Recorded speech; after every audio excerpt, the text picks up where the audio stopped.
పిల్లలకు సందేశం. Good morning friends, నా పేరు మహేశ్వరి. 95 డాక్టర్ జీకే నా మేనబావ ద్వారా మొట్టమొదటి ధ్యాన పరిచయం జరిగింది నా ఇంటర్ సెకండ్ ఇయర్లో. అలాగే 96 నుంచి నేను శాకాహారిని. అలాగే మందులు ఆ రోజు నుంచి ఈ రోజు వరకు నో మెడిసిన్ దేనికి కూడా. నేను కూడా ఈరోజు ఏపీఆర్ చేసి పిల్లలు వచ్చారు. నేను కూడా Navodaya student, Jawahar Navodaya student 6th నుంచి +2 వరకు.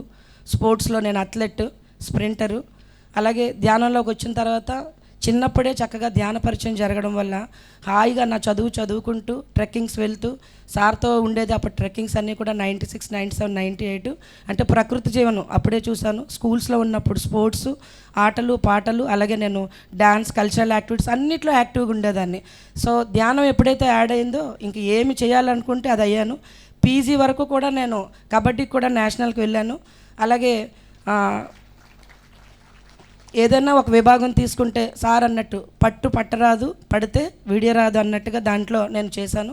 బాల వికాస్ 2011 నుంచి పిల్లలందరికీ కూడా సార్ చెప్పినట్టుగా మనకు 5 ఫింగర్ కాన్సెప్ట్ నేను సార్ అన్నీ చెప్పారు. అలాగే 5 ఫింగర్ కాన్సెప్ట్ సార్ చెప్పింది ఒకటి ఉంది, ఆటలు పాటలు చదువులు పనులు ధ్యానం. చిన్నప్పటి నుంచి పిల్లలకి మనం ఆటలాడించి వాళ్ళు పాటలు డ్యాన్స్లో ప్రోత్సహించి చదువులు బాగా చదివించి పనులు ఎవరి పనులు వారే చేసుకునేటట్టుగా మనం చిన్నప్పుడే అలవాటు పడిస్తే దానికి ధ్యానం తోడైతే అన్నిట్లోని కూడా వాళ్ళు చక్కగా ప్రావీణ్యం పొందుతారు. సో ఈ పిల్లలందరూ కూడా చక్కగా వాళ్ళ అదృష్టవంతులు ఏపీఆర్ జేసీలో ఉండడం, ప్రకృతి మధ్యలో గుమ్మకోట నుండి వచ్చారు. వారికి ఒకసారి గట్టిగా చప్పట్లు కొడదాం. వారందరికీ ఈ ప్రకృతి వ్యాలీ ద్వారా తక్కువ టైంలోనే చక్కగా చిన్నప్పుడే వాళ్ళకి ధ్యాన పరిచయం కూడా జరిగిపోయింది. ఆ టీచర్స్కి, ఆ హెడ్ మాస్టర్స్ అందరూ రోజు ధ్యానం చేసినందుకు వారందరికీ నా అభినందనలు. ఎందుకంటే పిల్లలకి మనం చిన్నప్పుడే ఈ ధ్యాన పరిచయం చేసేస్తే మాలా తయారవుతారు. చూశారు కదా, అన్నిట్లో కూడా మల్టీ టాలెంట్గా ఏది అనుకున్నా చేయగలుగుతున్నాను. ఈరోజు మా పాప inter second year Birla Balika Vidyalaya పిలానీలో చదువుతుంది. తను అక్కడ యాక్టివ్నెస్ చూసి మీ పేరెంట్స్ ఏం చేస్తారు అంటే మదర్ ఇలా స్పిరిచువల్ కౌన్సిలర్ అని చెప్పుకుని తన హౌస్ వైఫ్, ఇంతకుముందు జాబ్ చేసేది, ఫాదర్ ఇలా ఇంటర్నేషనల్ ఎన్జిఓకి వర్క్ చేస్తారంటే అది కాదు ఇంకేదో చేస్తారమ్మా, ఇంకేదో చేస్తారు మీ ఇంట్లో అంటే ఇలా వాళ్ళు మెడిటేషన్ చేస్తాం, మా అమ్మ ప్రోగ్రామ్స్ చేస్తారంటే అది డిఫరెన్స్. తన బిహేవియరు, తన మిగతా పిల్లలు చూసుకునే విధానం చూసి తనకి best student of the year 980 స్టూడెంట్స్లో పాపకి she is the first South Indian, first art student, first new fresh comer. So ఇన్ని రకాలుగా రికార్డ్ బ్రేక్ చేస్తూ తను ఆ అవార్డు తీసుకుంది. అదంతా కూడా కేవలం 3 నెలల పిల్లప్పటి నుంచి మన ధ్యాన యజ్ఞాలు ఆ పాప తిరుగుతుంది.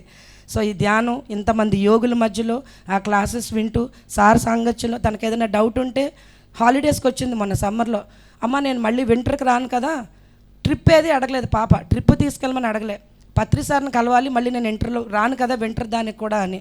సో సార్ని కలిసినప్పుడు తన గ్రాడ్యుయేషన్, సార్ నేను నెక్స్ట్ డిగ్రీ ఎక్కడ చేయాలంటే ఒక గురువుని తీసుకుంటే మనకి, నేను తిట్టాను పాపని, అమ్మ ఫిజికల్ లైఫ్ గురించి సార్ని అడగకూడదు, ఏదైనా ఆధ్యాత్మిక కోరుకోవాలి అని.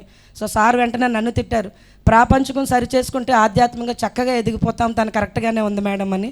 సో మన పిల్లలు మన దగ్గర వారసత్వం తీసుకొని వాళ్ళు ఇంకా చక్కగా ఎదుగుతూ మిగతా పిల్లలకి అమ్మాయి కౌన్సిలింగ్ చేస్తూ ఆ ఫియర్ నుంచి ఎలా బయటకు రావాలి, ఎగ్జామ్ టెన్షన్ నుంచి ఎలా బయటకు రావాలని చెప్తూ పిల్లలు చూడండి వాళ్ళు తెలుసుకున్న సత్యం వాళ్ళు జీవిస్తూ చక్కగా మిగతా వారికి కూడా ఎవరికి ఏది అవసరమైతే వాళ్ళు చేయగలుగుతారు.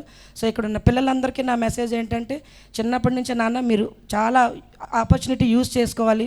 రెసిడెన్షియల్ స్కూల్లో ఉన్నప్పుడు స్పోర్ట్స్, గేమ్స్, అలాగే ఇక్కడ ఉన్న పేరెంట్స్కి నా మనం ఏంటంటే కల్చరల్ యాక్టివిటీస్ పంపించండి. అబాకస్, మ్యాథ్స్ ఇవే కాదు, ఎప్పుడైతే వాళ్ళ రైట్ బ్రెయిన్ యాక్టివిటీగా ఉంటుందో, రైట్ బ్రెయిన్ ఎప్పుడు music, meditation, dance, arts, play ద్వారా మాత్రమే యాక్టివ్గా తయారవుతుంది. ఎప్పుడైతే రైట్ బ్రెయిన్ యాక్టివ్గా ఉంటుందో వాళ్ళ లెఫ్ట్ బ్రెయిన్ ఫంక్షనింగ్ అంటే ఎనలిటికల్ ఏదైతే వాళ్ళ చదువులు ఇంకా చక్కగా చేయగలుగుతారు. ఆ రెండు బాగా యాక్టివేట్ అయితే బ్రెయిన్ సమతుల్యంతో ఉంటుంది, వాళ్ళు ఏది అనుకున్నా చేయగలుగుతారు.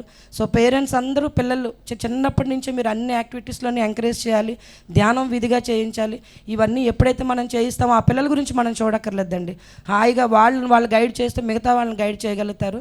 Thank you sir for the opportunity. And చిన్నప్పటి నుంచే ధ్యానంలోకి వస్తే జీవితం ఎంత దివ్యంగా ఉంటుందని నాకు నేనే ఎగ్జాంపుల్. ఫ్యామిలీ లైఫ్లో డిస్టర్బెన్సెస్ ఎన్ని వచ్చినా ఆ ముందు లైఫ్ బాగానే ఉంది, సార్ చెప్పినట్టుగా ప్రాబ్లంలో అది ఆనందంగా ఉంది, ఆ ప్రాబ్లం తీరి మళ్ళీ మంచి జీవితం వచ్చినప్పుడు అది మామూలుగానే అనిపించి అందరూ అరే నీ లైఫ్ ఎలా మారిపోయిందో, అబ్బాయి నేను కోరి మ్యారేజ్ చేసుకున్నాడు సార్ చేతుల మీదుగా జరిగిందంటే నాకు అదేం వింతగా అనిపించలే, చాలా సహజంగా అనిపించింది. ఎందుకంటే ధ్యానం వచ్చిన తర్వాత మన జీవితంలోకి అన్నీ మనకు అద్భుతాలుగానే ఉంటాయి. ఏమున్నా అంతే ఆనందంగా ఉంటాం, ఏం లేకపోయినా అంతే ఆనందంగా ఉంటాం. ఈరోజు నేను పరిపూర్ణ ఆనందంతో సార్ ఎక్కడ చెప్తే అక్కడ హైదరాబాద్లో వర్క్ చేయమన్నారు, చేశాను. మళ్ళీ వైజాగ్ రమ్మన్నారు, వచ్చేసాం. మన్యం వెళ్ళమన్నారు, వెళ్ళాము. నో కంప్లైంట్స్, హాయిగా ఉంది. ఆయన ఎక్కడికైనా పంపించారంటే అక్కడ ఎంత వర్క్ ఉంటుంది, మనం చేయగలిగింది అక్కడ ఉంటేనే మనల్ని పంపిస్తారు. మనం మళ్ళీ క్వశ్చన్ వేసుకోకుండా అక్కడికి వెళ్ళడమే. వెళ్ళాక మొత్తం మనకు అర్థమవుతుంది, హాయిగా ఉంటాము. ఏ ఇబ్బందులు ఉండవు, అన్నీ మన కోసం అరేంజ్ చేయబడి ఉంటాయి. సో గురువు ఆయన ఏం చెప్తే మనం దాన్ని సిద్ధంగా తీసుకోవడానికి సిద్ధంగా ఉండాలి. అన్ని ప్రకృతి మనకు సమకూర్చు, దేనికి కొరత లేదు, మనకి ప్రతిదీ సిద్ధంగా ఉంది. దానికి మనం సిద్ధపడి వెళ్ళడమే. అది నేను తెలుసుకున్న సత్యం. మేము హాయిగా ఉన్నాం. అలాగే అందరూ ఈ ధ్యానాన్ని జీవితంలో చేసుకొని, మనం చేసుకోవడమే కాదు, మన చుట్టూ ఉన్న వాళ్ళకి దాన్ని తీసుకెళ్ళాలి. ఎంతమందికి వీలుంటే అంత మనం ఈ ధ్యానాన్ని, సరైన ఆహారం, సరైన మాట మనం తీసుకెళ్తే వారందరూ ఆనందంగా ఉన్నప్పుడే మనం ఇంకా పరమానందంగా ఉంటాము. Thank you so much for the opportunity sir.